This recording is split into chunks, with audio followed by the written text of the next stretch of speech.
माझी महाराष्ट्र शासनाला विनंती आहे। आज 4 दिवस झालं सतत पाऊस पडतोय मराठवाड्यामध्ये। आम्ही लातूर जिल्ह्यातून येतोय। आज परिस्थिती बघा आमच्या पिकाची।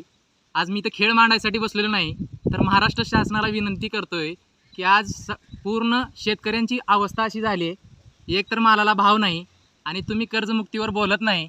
तुम्ही जेव्हा निवडणुका जवळ येतात तेव्हा शेतकऱ्याला अनेक थापा मारून तुमची कर्जमुक्ती करू, तुम्हाला तुमच्या पिकाला हमी भाव देऊ, या गोष्टीच्या थापा मारून तुम्ही तुमच्या निवडणुका झाल्यानंतर तुम्ही निवडून आल्यानंतर त्यांना आहे त्या परिस्थितीमध्ये सोडून देता, हे कितपत योग्य आहे? हा माझा महाराष्ट्र शासनाला प्रश्न आहे। त्यावरती महाराष्ट्र शासनाने विचार केला पाहिजे। हा मुद्दा शेतकरी मुलाचा आहे। आणि बघा माझ्या पिकाची परिस्थिती आज इथं सोन्यासारखं पीक आलेलं आहे आणि या पिकासाठी लाखो रुपये मी ह्या पाण्यामध्ये टाकलोय। याचा मोबदला मला कसा भेटणार आहे? एक तर आमच्या पिकाला हमी भाव नाही।